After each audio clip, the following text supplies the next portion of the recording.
So good afternoon, everyone. I'm happy to present you some information and tips about sleep and how to maintain a good sleep. I've been asked to give you some information about strategies to maintain a good sleep in a time of crisis like the ones that we live at the moment for the past few weeks. So what I'd like to do with you today is to first review some basic information about sleep stress, and then really discuss with you what can happen, what can disrupt sleep in this time of confinement and restrictions, and go over with you over a few important aspects of prevention or management of these sleep disturbances, emphasizing on those strategies that do not require medications. Okay, so sleep is, as maybe some of you know, is divided into different cycles across the night. So in the top part of the figure, you have what is called a hypnogram. The hypnogram is a graphical representation of the recurrence of the sleep stages across the night. So you see that sleep is divided into different stages, from the lighter sleep, from stage 1, to deeper sleep, stage 3. And this constitutes what is called the non-REM sleep. And you also have another broad category of sleep stage, which is called REM sleep, or paradoxical sleep, which is here represented in red. And the alternation between these different sleep stages, non-REM 1, 2, 3, and REM sleep, constitute one cycle. Each cycle lasts approximately about an hour to an hour and a half. And you have, in most individuals, you have 3 to 4 cycles per night. And as you see, each cycle really consists of a transition between different stages.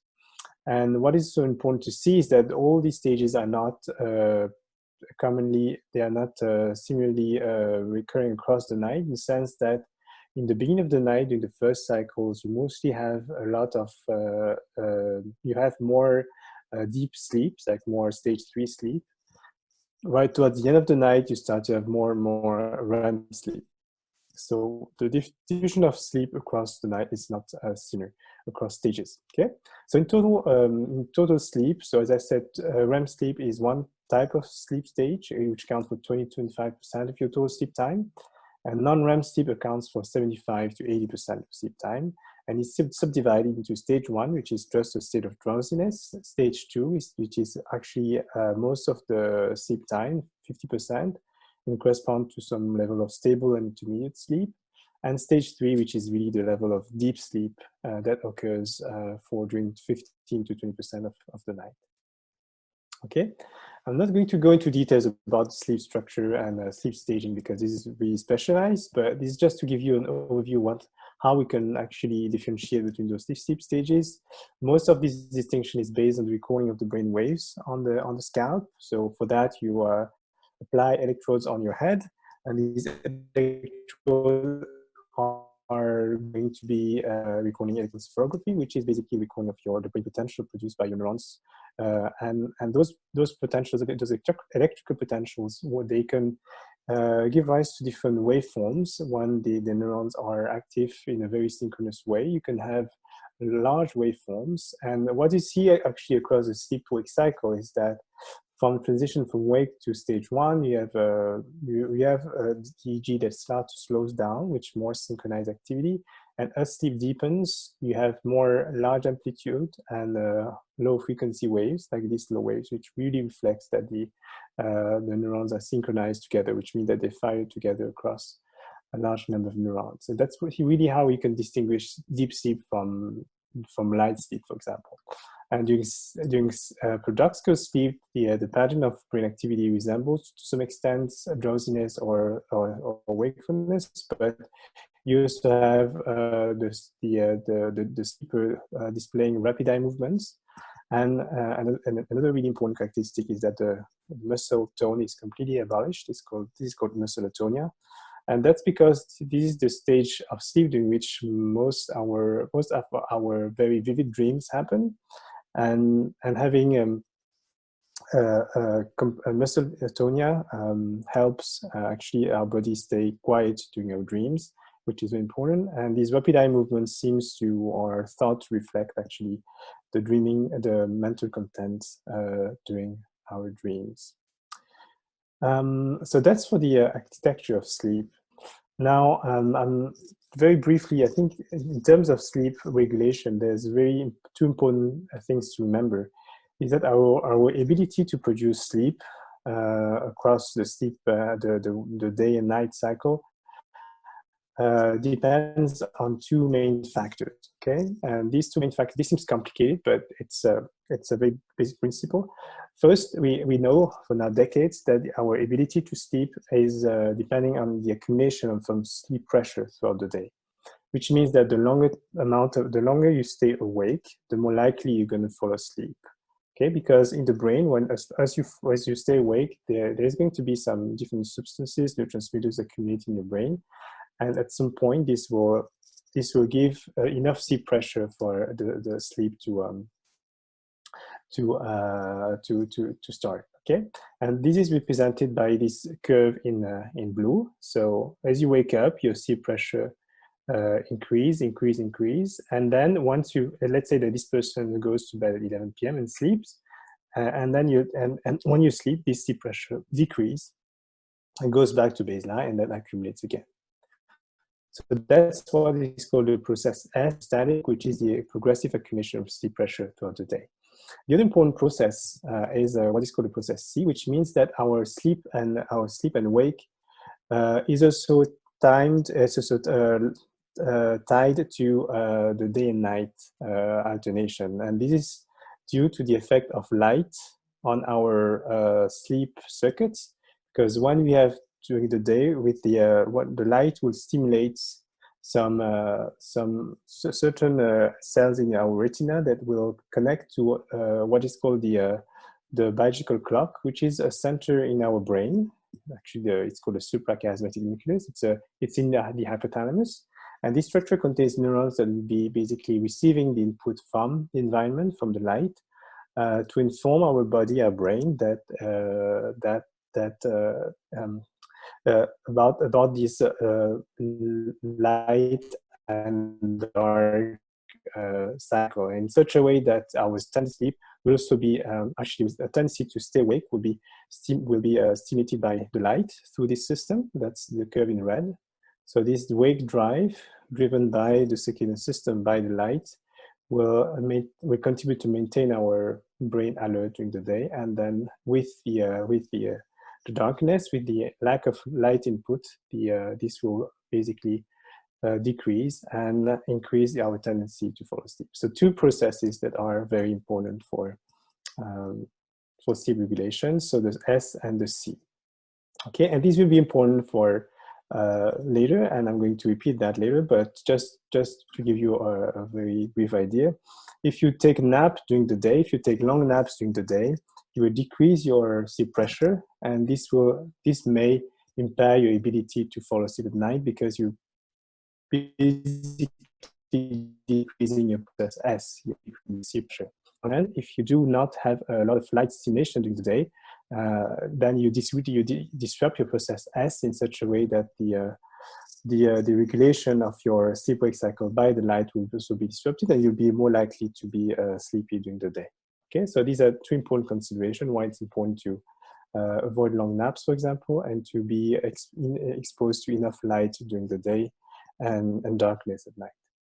So why it's important to care about sleep? It's because sleep is important for the brain, for the body. It's been known that sleep has important functions, which can be summarized in these 4 domains.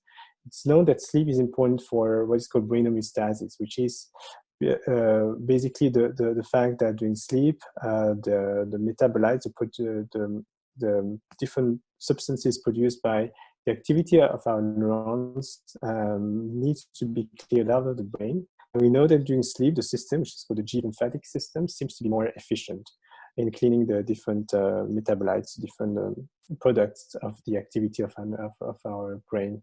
And so that's important because in cases where you have accumulation of certain substances in the brain, this can lead to neurodegeneration process with age, for example, and this might be also linked to some diseases with age.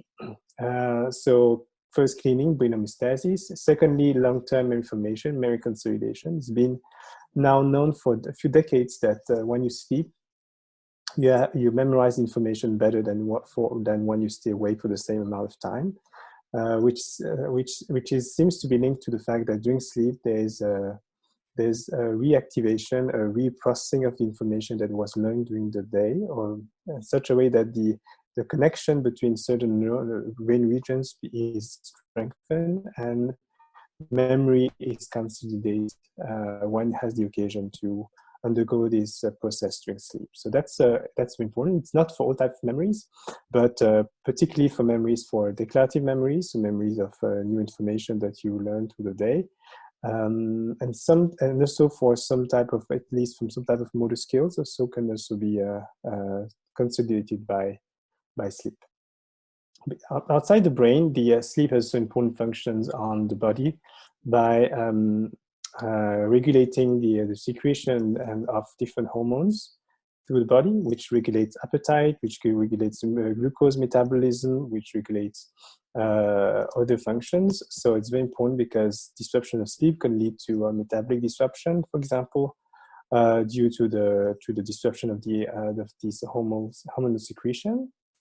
And the last important point that also, which is particularly relevant in our current times, is that sleep does also is also known to modulate immune system responses in the way that lack of sleep seems to be to delay, for example, response to vaccines, or to also increase susceptibility to infections. Because during sleep, it seems that the cellular and the hormonal response to infections are strengthened. So that's very important, and that's another reason why it's important to take care of our sleep in this time of pandemic. All right. So sleep is does not stay equivalent or stable in composition throughout the different throughout the lifespan. Generally, when you are younger, kids have a longer sleep time than older individuals, and there's a tendency for decrease in the amount of sleep time. But what's the sleep stage that is the most susceptible to change of aging is slow wave sleep, which is stage 3, deep sleep. We know that it's the stage that decreases the most with age, and basically it means that when you grow older, your amount of deep sleep decreases. And that's due to the decreased ability of your brain to produce this synchronized activity that you can measure through the scalp with EEG. And conversely, what you have with aging is an increasing in the amount of time that people spend awake during the day. That's what is called WASO, wake after sleep onset, which means that people with age naturally have more tendency to wake up during the night and stay awake for a longer amount of time. Okay, so that's a natural evolution of sleep with age. And that also explains why people who are older are so more susceptible to having sleep problems, because the sleep is more vulnerable. Okay.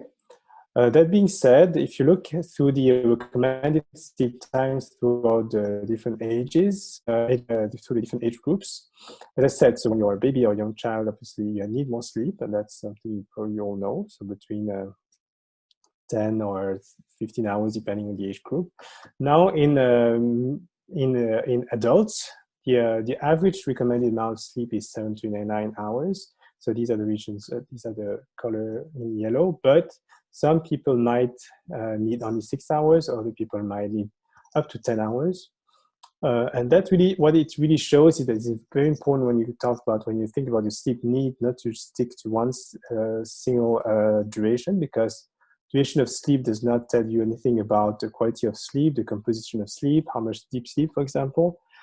So it's a very crude measure, and it also varies a lot between individuals, okay? And that's something that depends on your genetics, your age, your sex, and your family history. And so there's different things that can influence a person's need for sleep. And so the important guide is really to see what amount of sleep is required for you to to be able to function normally during the day, to stay alert, to be productive during the day, and that's the amount of sleep you need. So as I said, some people might need 7 hours, other 9 hours, and a fewer people might need a more extreme or amount of sleep. And when you grow older, for people above 65 years old, the average is between 7 and 8 hours still. So that's still a significant amount of time that need to be slept. But some people might need a bit less, 5 or 6 hours. In some people might be enough. All right, so there's some changes with sleep with the lifespan. But it's important to remember that really the amount of sleep is something that changes from one person to the other. It's really the amount of sleep that allows you to stay alert throughout the day. Okay, so now what I'm going to do is to go through to see disturbances per se, particularly in this time of pandemics. So the main sleep problem that might be triggered by a time of stress like the one we live is insomnia, which is basically difficulties falling asleep, difficulties staying asleep, or early morning awakenings. And the way that insomnia develops over time is conceptualized with 3 different type of steps, basically.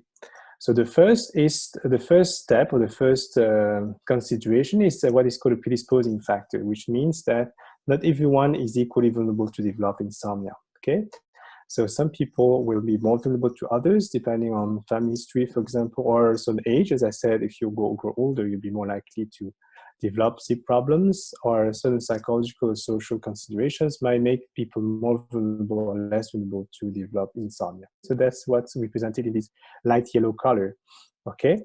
And so what happens in the natural history of insomnia is that at some point, there will be some precipitating factors, which could be physical illness, hospitalization, the occurrence of another medical or psychiatric condition, but very often it can just be a stressful event. A stressful event, which could be, it could be something like a breakup, or the loss of a loved one, or just the birth of a new child, or the retirement, or any life event that would change your habits can trigger some type of insomnia. And in the case of the COVID-19 crisis that we live right now, it's obvious that all the restriction imposed by the government and the constant news feed about the evolution of the infection across the globe is a source of important stress for a lot of us. And what it means is that the people who are more vulnerable to develop insomnia in the face of stress will tend to develop insomnia when there's a stressful factor like the one we have right now. Okay, and the third important step is that those people, some of them will maintain when the pandemic will be over, or when the stress will be away, some people will still persist in showing insomnia even though the precipitating factor has disappeared.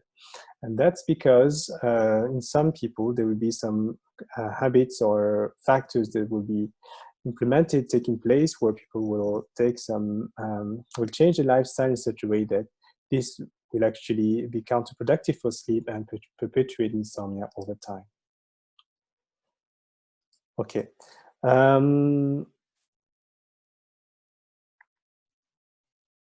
So that's the point, because basically it shows you that there are some things that you cannot change. Obviously, the predisposing factors, you cannot change them. The precipitating factors, you cannot change them as well, because they happen, but there are some factors that you can change in natural history of insomnia, which are the, I don't know why it constantly shifts one side to the other, but which are the perpetuating factors, okay? And so it's important to be able to basically act on the transition between the short-term and the chronic phase of insomnia by acting on those behaviors or habits that might lead to insomnia to perpetuate over time. Okay. So chronic insomnia. So insomnia becomes chronic when you have these complaints of poor sleep that happen more than 3 nights a week for more than 3 months. And very importantly, what's important to remember is that we're talking about insomnia or sleep problem only when those sleep difficulties have an impact on the daytime function. So when it has an impact on your mood, your energy, your concentration, and when it affects your ability to perform your work or to do your routine activities, then that's considered to be a disorder. Okay. That's an important consideration because sometimes people will tend to need a long amount of time to fall asleep or to wake up for more amount of time during the night without this having an impact on the daytime function. And this is not something to worry much if there's no impact. Okay, it's very important the notion of having an impact on your activities during the day for insomnia to be treated. So insomnia is a problem that's really, really important within the population. It's up to 40% of the general population that will have some insomnia symptoms at some point, but only 10 to 20% of populations will have chronic insomnia, okay? Which is still a very large number. So the prevalence seems to increase with age, which is in line with the fact that age makes us more vulnerable to sleep problems because our sleep architecture is modified and with less deep sleep, more awakenings. An important consideration is that women are more at risk for insomnia than men, and that's something that has been well described. There's a higher proportion of females than males that present insomnia. Okay. So why is it important to care about insomnia? Besides the fact that it prevents you from sleeping at night. Well, it is important because it's known that insomnia is associated with a certain number of problems, medical, psychiatric, and other health problems. For example, one of the most common problems with insomnia is psychological problems. It's known that when you have insomnia, you're more likely to present anxiety or depression, and vice versa. People with anxiety or depression are more likely to present insomnia as well. So there seems to be a bidirectional relationship where sleep and mental health and mood feed each other. So it's important to really consider both when you're looking at sleep and psychological health. So besides mental health, studies have also shown that insomnia has an impact on cardiovascular and metabolic disorders. So people with insomnia have a high risk of developing cardiovascular disease, such as coronary heart disease, hypertension, stroke. And in terms of metabolic disorder, there's also high risk to develop diabetes, for example, which is linked to the role of sleep in the regulation of metabolism, as I mentioned earlier. So it's not only mental health; it's also physical health that is potentially impacted when insomnia is not addressed or managed with time. Okay. And in terms of cognitive functions, it's also important. So we talked about mental health, physical health, and cognitive health is also something that might be impacted by insomnia. Studies show that insomnia affects declarative memory, so the ability to memorize new factual information, working memory, and also problem solving, so certain type of executive functions, so decision making. So these are all cognitive processes that can be affected by insomnia. And so some studies also suggest that insomnia with age seems to sort of increase the risk of developing cognitive problems age and dementia in particular. So it's becoming an important topic also in the field of research on Alzheimer's disease to really try to see if sleep can help us prevent the occurrence of dementia, aging. And so the impact of this is also reflected at workplace, reduced productivity at work, increased absenteeism, increased risk of healthcare services, increased risk of accidents. And there's been a study that's done in Quebec that has estimated the amount of cost driven by insomnia to be as high as 6.6 billion per year for the province of Quebec alone. And that includes costs mostly linked to decreased productivity, but also linked to absenteeism and other medical costs. So this really outlines that insomnia is not a trivial problem, and it has some impact on physical, mental, and cognitive health, and also has an economic impact on the society. Okay. So that's the first part of my talk about why it's important to take care of sleep. So maybe I can take a few questions if there are now. And then the second part, I'm going to talk more about some strategies to maintain good sleep. So Tan, we did have a couple questions. I just want to remind our attendees to use the Q&A feature, but we did get a couple of questions in the chat. So one question is, I am sleeping better than before. Is this common? Sorry, can you repeat one? I am sleeping better than before. Is this common? Okay, so that's something I didn't expect. Well, it depends on your personal situation. If actually working in remotely is something that makes you more comfortable with your lifestyle, and some people, you're right, some people actually, and you're not alone. I've heard that some people are actually adapting pretty well to the to working from home. Then you might be sleeping better, sure. Yeah, so that's not, it really depends on how you are able to face stress, the stress coming from, resulting from this epidemic on your daytime routine. So yeah, sure. That's, I don't think it's the majority of people who sleep better, but I'm sure that some people might. Yeah. We have another question. Can you please repeat what WASO stands for? Yeah, so it is really a like a jargon in the field, in the sleep field. WASO means wake after sleep onset. It basically reflects it basically means the time that you spend awake during the night after you fall asleep. Okay. And so we have another question related to that, actually. Sorry to interrupt, but it could be, what is the probable cause of wake after sleep onset to be more frequent? Okay, so to be more frequent with age, or to be more frequent, I suppose it's with age? What can be the probable cause of wake after sleep onset? So when you have more WASO, or wake after sleep onset, means that your sleep stability is decreased, and basically what can disrupt the continuity of sleep can be different things. Can be, as in this case right now, the stress and the thoughts that come with the thinking about the situation, the consequences of the situation can certainly increase WASO, night awakenings. Age also can increase night awakenings because age is a decrease in slow oscillations, and also spindles, those brain waves that compose the natural architecture of sleep. And when those oscillations decrease, your sleep becomes more basically fragile and more susceptible to be interrupted by anything from the environment. Okay. Another question from the audience, isn't the primary reason for not taking sleeping pills due to tolerance? If so, then will the recent advances in sleeping meds, would you advise for some to take sleeping meds that don't result in tolerance? So I think that's probably linked to my second part of the talk, so maybe I can leave that for later, but I'm not going to talk about sleeping pills at all during the talk today, just because it's now the consensus in the field, in the sleep medicine field, that sleeping pills are not the first solution for insomnia.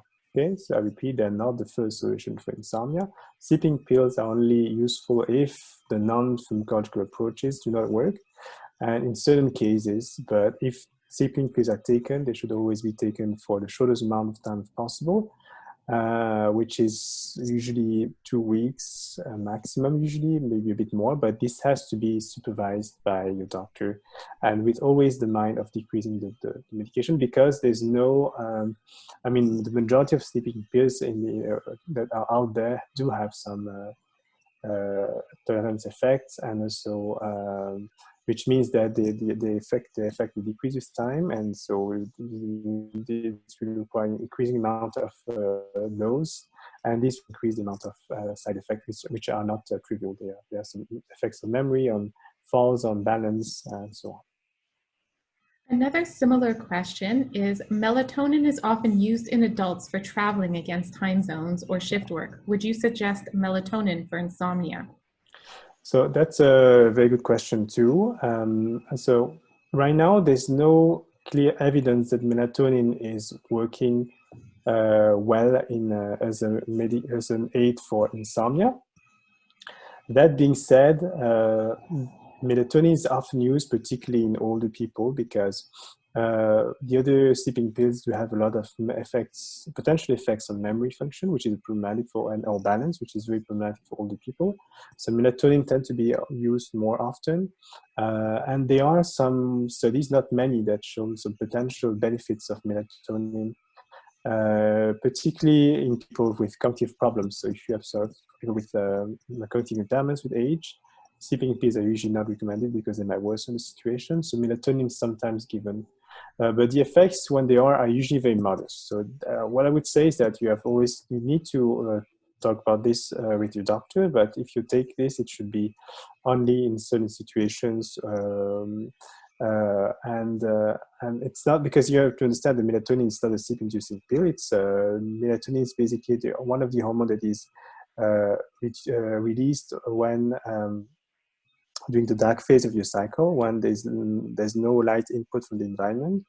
So the suprachiasmatic nucleus is going to inform basically the other centers that it's a dark cycle. Melatonin is going to be produced at night for that reason. So it's not going to induce sleep per se, but it can facilitate sleep onset in some cases. So basically, the brief answer is potentially, but it's not something that would be recommended as a first-line treatment for insomnia. Wonderful. Another question from the audience: how does the hormonal cycle, especially in women, affect sleep? Yeah, so that's a very, very, very good question. And there's often some patients of mine who report having the sleep problems starting after the menopause. And so that's actually quite common. So it seems to be the case that the hormones do play a role in this. And some people even say that taking hormone substitution does actually help with their sleep. So there's not enough evidence, though, about the positive or negative effects of these hormones on sleep, but there is some indication that this is certainly something that affects your sleep. So yes, so definitely there's an influence. Wonderful. Another question here: the impact of medication as you age. I'm assuming what is the impact of medication as you age? The impact of medication as you age. So I'm not sure if you're talking about the impact of sleep medications or medications in general. I mean, just to answer, maybe taking like a general perspective, one of the problems with age is that most people with age tend to have more medications in general, and a lot of medications, including a lot of medications with the potential effects on the central nervous system. So in that sense, it is a problem because those medications can also affect sleep if you have some medications that are stimulants, or some medication like antidepressants, for example, who can disrupt your sleep architecture. So that is a problem because your sleep quality is already more fragile at age. So medications can also contribute to this disruption. So that's something always to monitor. So it's something that I didn't mention because it's more something that for your physician to consider. But obviously, when there's a sleep problem that happens, one thing to always consider is whether sleep is about your medications. If there's been a change in medications, like an increase in dose or change in the medication, this could be a very important cause of insomnia, for example. Yeah. So we have quite a few questions here. Yeah. Maybe we could save them for the end because it might Absolutely. take a half hour to go through. Because I think we still have, I just want to, there's been a few comments that people are having a bit of trouble with the audio. Maybe if you could just speak a little bit louder. Sometimes also you tend to echo or cut out a little bit. I'm not sure if there's much you could do on your end for that, but we've just had a few comments regarding the sound. So I'm just going to hold the microphone closer to my mouth, but sorry, I cannot hear myself. That's much better, actually. It's it's maybe because the microphone is moving. All right, so let's just continue with the second part. So the second part, I'm going to talk about the strategies that are commonly used to manage sleep problems. So it's now well recognized that the first-line treatment for chronic insomnia and for insomnia in general is what is called cognitive behavioral therapy, CBT.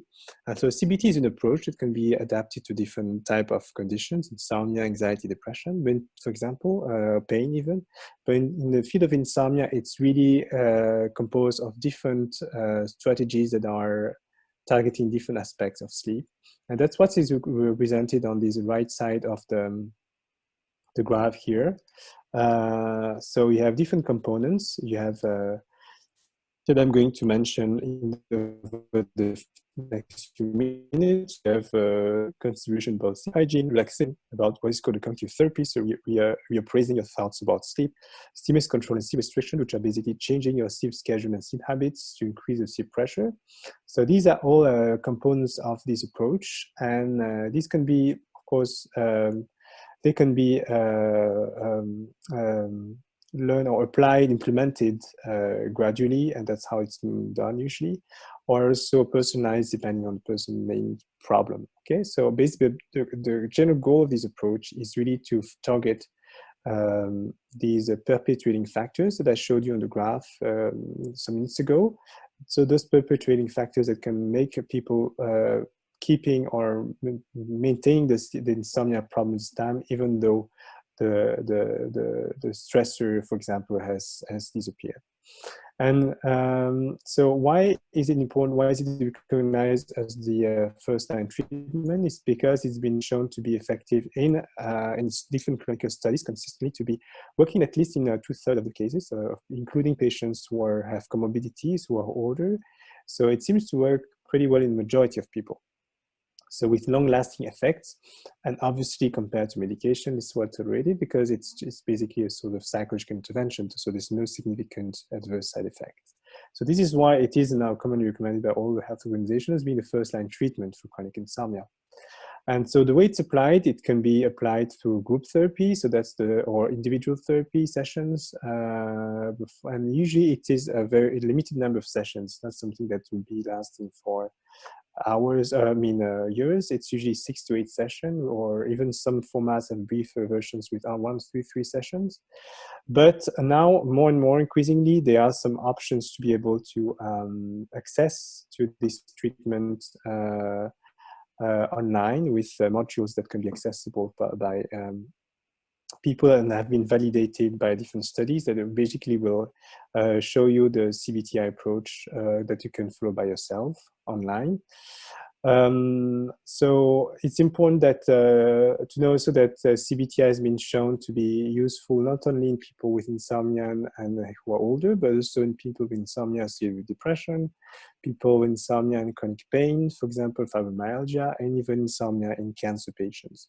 Because in all these different scenarios, you also have a high risk of having insomnia, and so studies have been shown that CBT works also for insomnia that is associated with other conditions. Okay, so as I said, so it's not everyone has chronic insomnia, 10 to 20%, but for people who are only having some acute phase of insomnia, for example, insomnia appearing in this phase of pandemics, it's very important to already identify different habits and try to optimize your sleep habits in such a way to prevent your insomnia to persist with time. So it's very important to act on insomnia, on CBT, as soon as possible, depending on what seems to be relevant for you in your particular situation.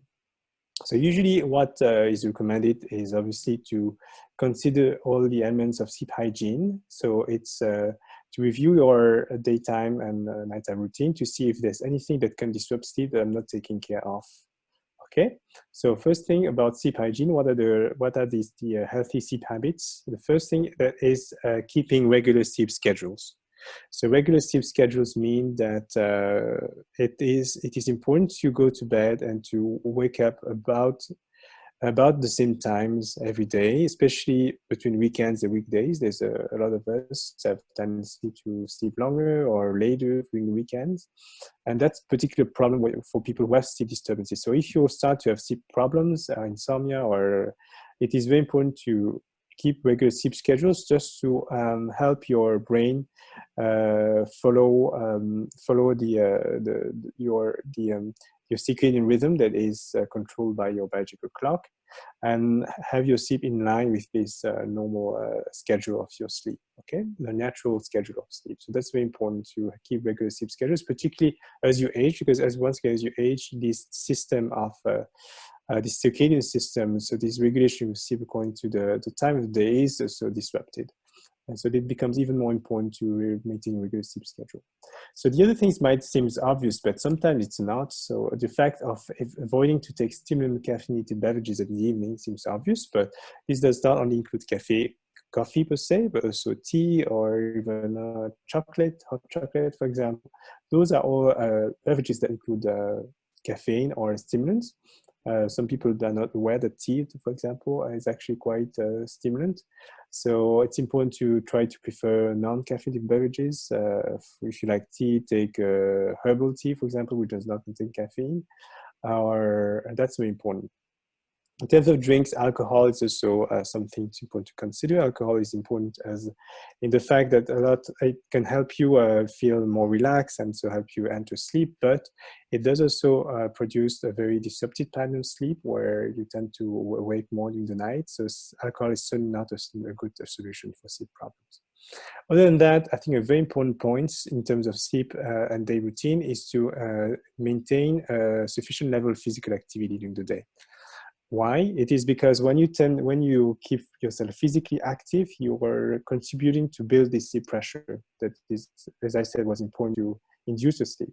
If you're constantly sitting or laying down in your bed or watching TV, your pressure for sleep, your need for sleep will not increase as much, and so you have less tendency to fall asleep at night. So that's very important, and also because physical activity is obviously important and good for your general health as well, not only for sleep.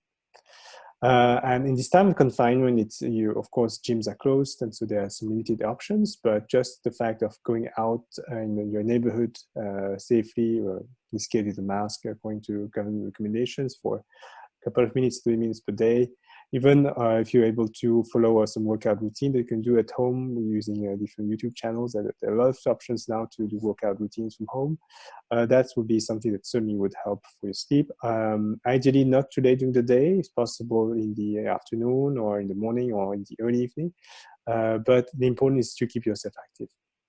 The same way, it's important to maintain some sort of social activities during the day, which is which can be difficult this time, but still being able to engage with people like over Zoom or even over the phone is going to keep your brain also engaged and keeping yourself also mentally active. Balanced meals important as well. That's because, of course, some heavy meals will tend to make you feel more sleepy during the day or can also disrupt your sleep at night. So that's important consideration. Bedroom environment, being quiet, dark, well ventilated, not too warm, usually 19 degrees, for example, because some very warm environments can disrupt sleep. Having comfortable mattress and bedding, of course. So these are obvious considerations. Avoid napping is very important, as I said, because long naps is a double-edged sword. So it can really help you recover some energy during the day. And I do nap, for example, like particularly in this time, I do nap every day, which is good for 15 to 20 minutes, up to 30 minutes max. But if you nap for a long amount of time, an hour, 2 hours, this really is going to decrease your ability to sleep at night. And if you do nap, it's important to nap as early as possible in the afternoon. Early afternoon, after lunch, for example, is a good time, but not too much towards the evening either, because this is going to also decrease your amount of sleep that you can get at night. The later you nap, the worse it is. Okay, and maximize the exposure to light during the day. Maintain darkness at night is very important because that's what's going to help your brain to link his sleep-wake pattern to the circadian clock. So by the light effect, light is going to maintain you awake during the day. So it's important to maintain this exposure as well. Okay, so these are all habits that you can all relate to at the moment. Try to adapt to make sure that sleep hygiene is followed correctly. Relaxation is something that maybe people, not for all of them, so this is an optional component. Some people are very responsive to techniques that can include relaxation with muscle relaxation technique, meditation, yoga. It can also be just stretching or listening to calm music. All things that can make you more relaxed, particularly near bedtime, are good to allow your brain to decrease the state of hyperactivation that happens in insomnia sometimes. So that's something that can be useful for some people. And so that's something that should be encouraged as well. But now, in terms of CBT, the cognitive behavioral therapy per se, there are some more specific components that I want to review with you.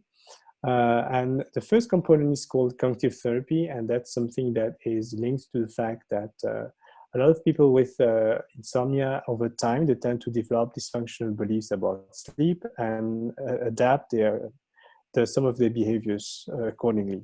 For example, the thought that you absolutely need 8 hours of sleep is something that is misconceived, because I said earlier, some people do need 8 hours of sleep, and that's the average. Some people might need 7 hours, 6 hours, 9 hours. And the fact of having not 8 hours of sleep might trigger some people to absolutely want to sleep more, even though they might not necessarily need it. So that's something also we'll need to correct. The fact that people think that they need to go to take a nap or go to bed earlier to make up for the lack of sleep is not something that is, it's something that can apply to some extent. Of course, if you have slept 1-2 hours less than usual, and if you want to take a nap during the next day in the afternoon, if you can, it's good. But sometimes there's some sort of adaptation where if you think that you slept less than 2 hours than usual, then some people might think that they need to take these extra 2 hours to go to bed 2 hours earlier, or take 2 hours of nap during the day to recover. So that's actually not true, because your brain is adapting itself during the next period of sleep in such a way that if you haven't slept enough, your amount of deep sleep will automatically increase. And that's a way for your body and your brain to recover from the lack of sleep in a way. So it's not that you need to automatically and mathematically compensate for your lack of sleep, because this can actually give rise to sleep problems if you tend to go to bed earlier and earlier when your brain is not ready for sleep. That's also something that can be dysfunctional. There's also some perceptions that there is a need to, that the consequences of insomnia are going to be so bad that you basically will limit your activities, or you will limit your function during the day. It is true that it does have some consequences, as I mentioned, but with time, some people might think that having one bad night of sleep will disrupt the whole week, or will not enable you to do anything during the day, or will force you to force them to cancel all the activities because they won't have the energy to do anything. So that's important to, in this case, to sort of correct and reappraise the impact of insomnia in such a way that the consequences are realistic, and also that people are aware of the solutions that they can have, and the adaptation that they can develop to that situation in such a way that it's important for them not to further diminish the activities or further isolate themselves, but on the contrary, to continue the daily routine as much as they can. So and so it's important to reappraise with them how likely is that this impact to happen. You've had that in the past. How did you manage? So just for people to be aware that they can certainly find ways to remember. And then that's for the cognitive domain, but there's also some more practical aspects about the behavioral factors that can affect sleep. And so that's the behavioral component of the CBTI. The first one is basically asking people to really break the association between sleep environment and the state of hyperarousal that happens in insomniacs by making people understand that it's important that they go to bed only when they feel sleepy. And if they, for example, some people go to bed, let's say at 9 p.m. because they think that it's the time they should go to bed, but they won't sleep before 11 p.m.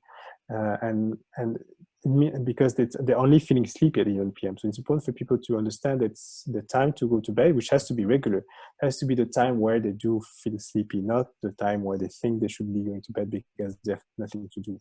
For example, which happened also with some people who are retired, for example. And if you wake up during the night, or if you're not able to fall asleep within 20 and 30 minutes, it's important to realize that it means that you're not ready to sleep yet. I need to get out of the bed and go in another room and do some other activities, and go back to bed when sleepiness returns. So that's something that is also very important. It's a well-known recommendation is to get out of your bed if you're not able to fall asleep within 20 or 30 minutes, or if you wake up for more than 30 minutes during the night. Because staying in bed for a long amount of time without being able to fall asleep will just reinforce the frustration and will not help you fall asleep actually. So it's better to get out of the bed, do something else in another room. It could be something that it's not too stimulating, but will also tend to increase your sleeping at some point. With some reading or some low stimulation activities, and get back to when you're ready. Okay, so that's one of the measures. And so the last one is called sleep restriction. And so sleep restriction is something that is very important as well. It works pretty well. So it's basically adapting. The principle of this component of the therapy is to decrease the time that people spend in bed without sleeping. So, and so by doing this, you need to first have people being aware of how much time they spend in bed and how much time they actually do sleep during the week. So it's important to have, for example, what is called a sleep diary, where people can, or just note every morning when you wake up what time you did to go to bed, how much time it took you to fall asleep, and how much time you slept at all compared to how much time you spend in bed. And so in this particular example, this person, for example, tends to stay on average 8 hours in bed, but does only sleep an average of 5 hours and 30 minutes. It means that on average 2 hours and 30 minutes, this person does not sleep and stay in bed. So the sleep restriction in this particular case is going to ask the person to only stay in bed the amount of average time they think they sleep, plus 30 minutes.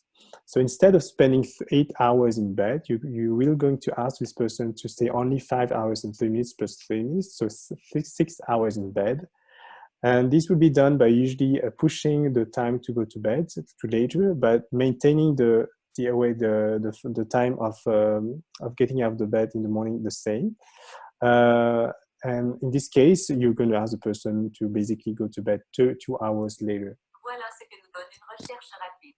You're gonna ask this person to stay in bed 2 hours to go to bed 2 hours later, and this will basically, what it will do is that it will increase. It will tend to decrease the time, the total sleep time as well, but increase the sleep pressure of the next day in such a way that this person will be more likely to fall asleep the next day at the same times. Okay, so by decreasing the window of time that people can sleep, you're going to decrease the amount of time that the person will spend in bed not sleeping, and increase your sleep pressure during the day.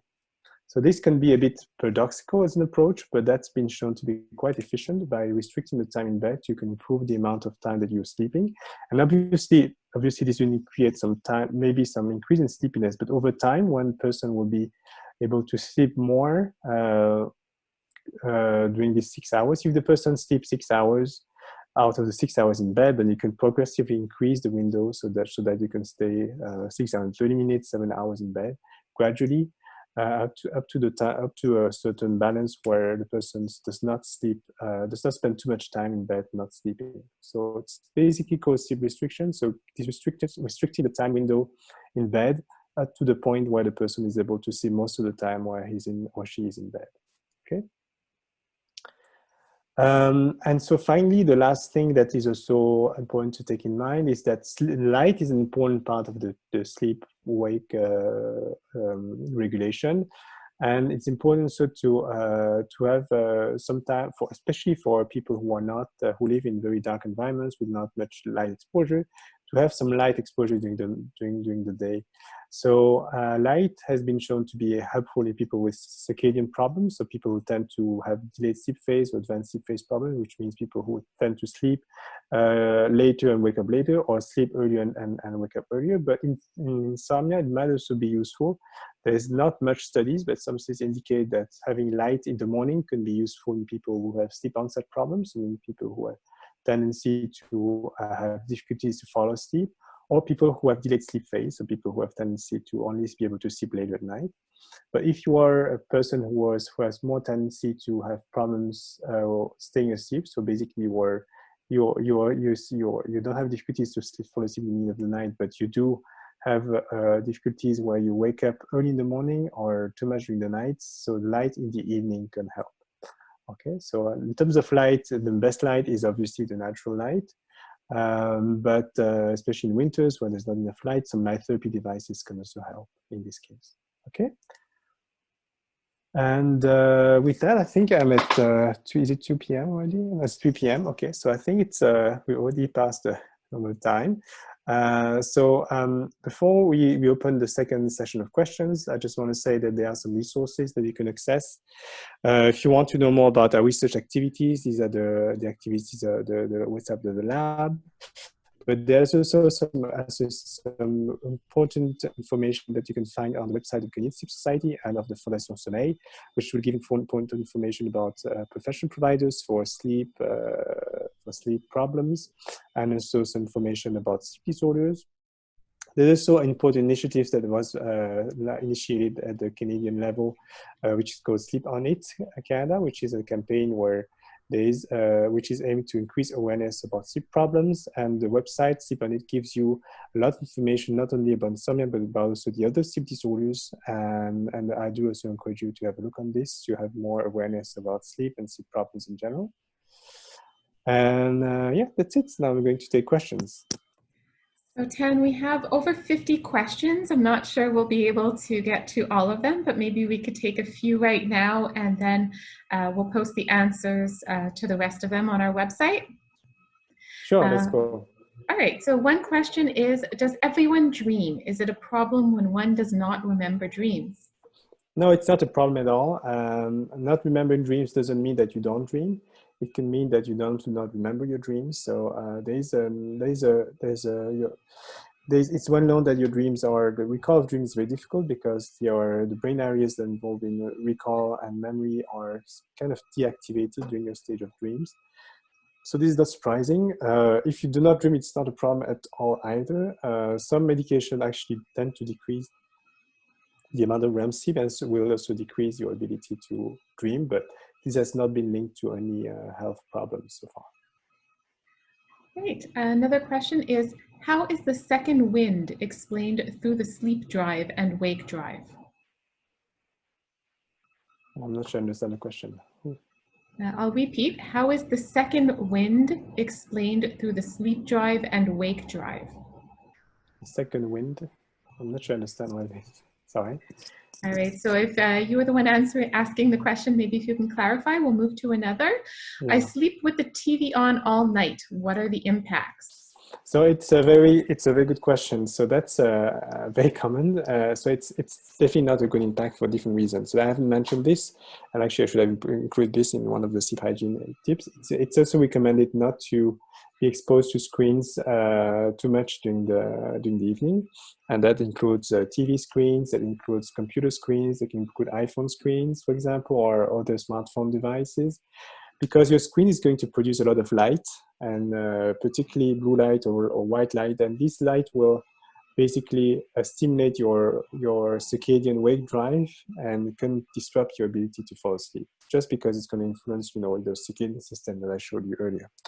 So that's one point. So, and the second point is obviously if you keep your TV on, you're going to have sounds basically light and sound going through the night that can also wake you up multiple occasions during the night without even you being aware of those. But this will contribute to create a state of sleep fragmentation that can also be problematic for your quality of sleep. So that's definitely something that is not recommended. It's not recommended to watch TV in bed, and certainly not recommended to keep the TV on during the night. Another question, some people oversleep on weekends to make up for sleep deprivation on the weekdays, increasing the social jet lag. Is sleeping more on weekends worse than being sleep restricted throughout the week? So that is a very good question as well. It is certainly worse to keep yourself sleep restricted the whole time. Okay, so that's the first answer.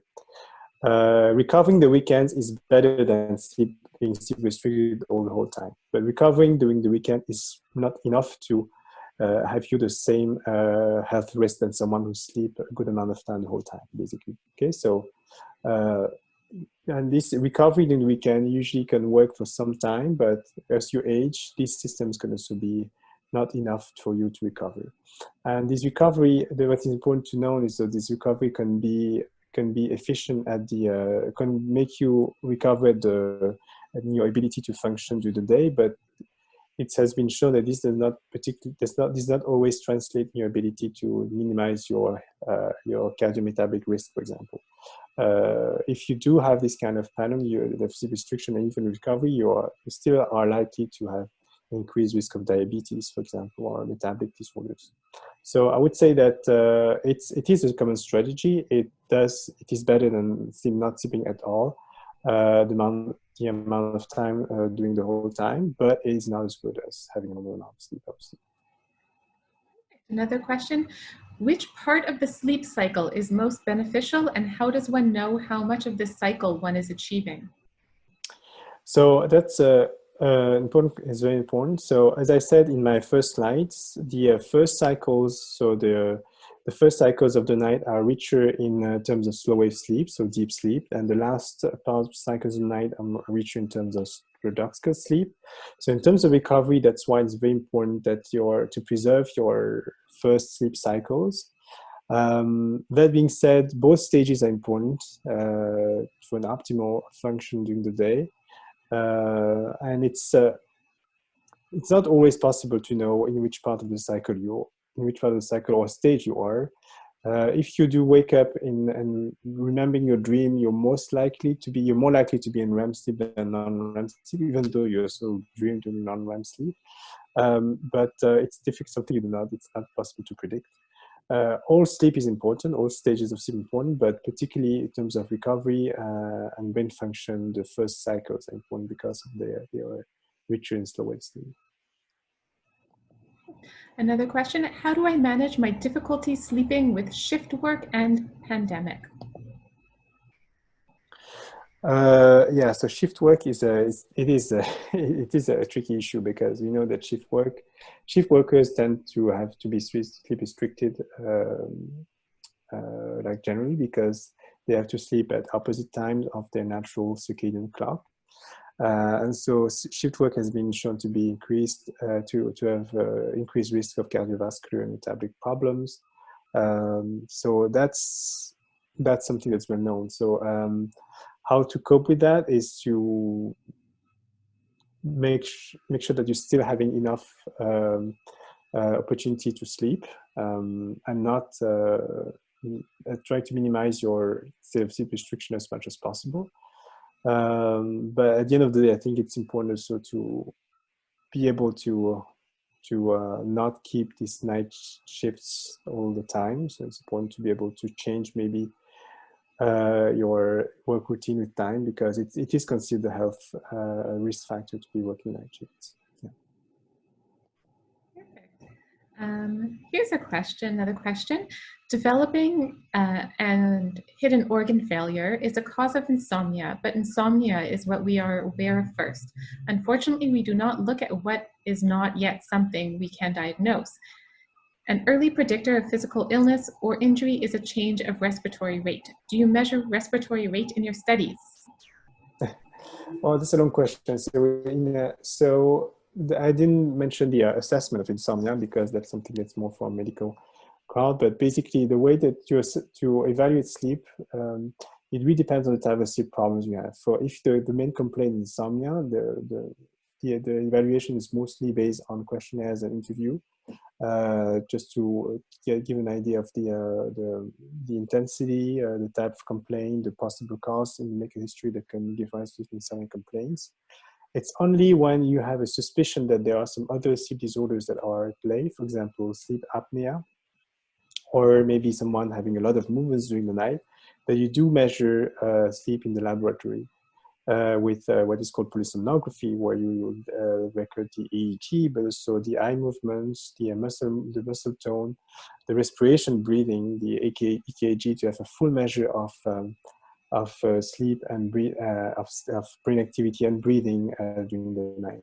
And that's what we do particularly to diagnose sleep apnea. And in this case, respiration will be closely monitored because that's what you're going to base yourself to detect apnea. So you're going to look at the airflow and the saturation of oxygen.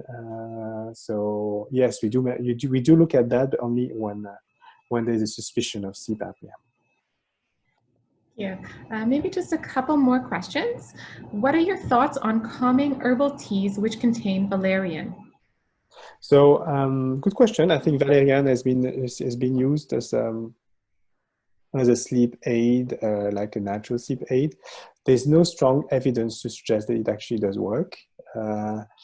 But I would say that if that's something that you can try, if it does help in your particular case, then fine, you can certainly take it. I would certainly not use it as a first solution for if you have a very severe sleep problem. If you have some mild degree of insomnia, and then you want to try it to see if it makes you more relaxed and help you fall asleep, sure, you can try. But as I said, there's no strong evidence at the moment. It does help, but that's something that has been used for decades. Right. Next question is, what is the upper limit time when we sleep, when we should sleep? How late could we sleep at night to get a perfect sleep? That's a tricky question because that really depends on your own circadian rhythm. Some people will have to sleep earlier than others, and that once again it really is depending on um, when at what time, what point you feel sleepy. So if you feel sleepy at 9 p.m. already, maybe it's your time to go to bed. But if you sleep only at 1 a.m., then maybe it's only 1 a.m. It really depends. That's something that is linked to your constitution. And of course, if you only feel sleepy at 4 a.m., that happens. But that's usually, it's not considered insomnia. It's called delayed sleep phase syndrome. So people in which the circadian clock is basically not adjusting well to the sleep or to the night day cycle. And I mean, it depends, and then to what extent it has to be managed depends on if you have to work during the day. If you're someone, if your natural sleep is going to bed 4 a.m. and waking up at noon, that's very rare. That's atypical. But if you're able to organize your activities around that, that's fine. But most people won't because they have to work during the days. So in that case, you have to want to shift your sleep schedules, and that's where melatonin and light can help. Okay, so keep taking a melatonin in the few hours before going to bed, and being exposed to light in the morning when you wake up can help readjusting your circadian clock. So we still have quite a few Yeah. questions open. Do you want to take a couple more, or? Actually, I think we can take maybe one more questions, and I think for the others, maybe Wendy, you can have a summary and maybe try to aggregate the questions in some domains, and I can see whether we have time to answer them, but remotely. But I think we only have time for 1, 2 more questions. Sounds good. Okay, so next question is sleep deficit cumulative, or can we catch up on sleep? So sorry, can you repeat? Is sleep deficit cumulative, or can we catch up on sleep? Yeah, so that's a very good point. So yeah. If you want to catch up from a lack of sleep, it's important not to be catching up by adjusting your sleep schedule to sleep earlier or making more naps. So as I said, your brain is able to catch up with the lack of sleep by changing the sleep architecture and producing more deep sleep. So I would say that if you do have a shortage of if you lack some sleep, just go to bed at the times where you should be sleeping and for the amount of time that you should be sleeping, not more. Okay, so if you need 7 hours or 8, if you need 8 hours to go for sleep, just make sure that you're in bed for 8 hours and a half, and you'll be able to catch up. So we absolutely don't want to accumulate to think that your lack of sleep is cumulative and then you need to catch up cumulatively, because that's not the way it works. Your brain is able to adapt the production of sleep to recover to some extent. Wonderful. Well, thank you very much, Tan. As mentioned, for all of you who asked questions we weren't able to get answers to right now, we will be posting the responses on our website, so do look out for that. This talk was also recorded, so if you want to go back, it will also be posted on our website shortly. Thank you very much. Yeah, thank you And all, and stay safe, everyone. have a very good night, everyone. Bye-bye. Bye.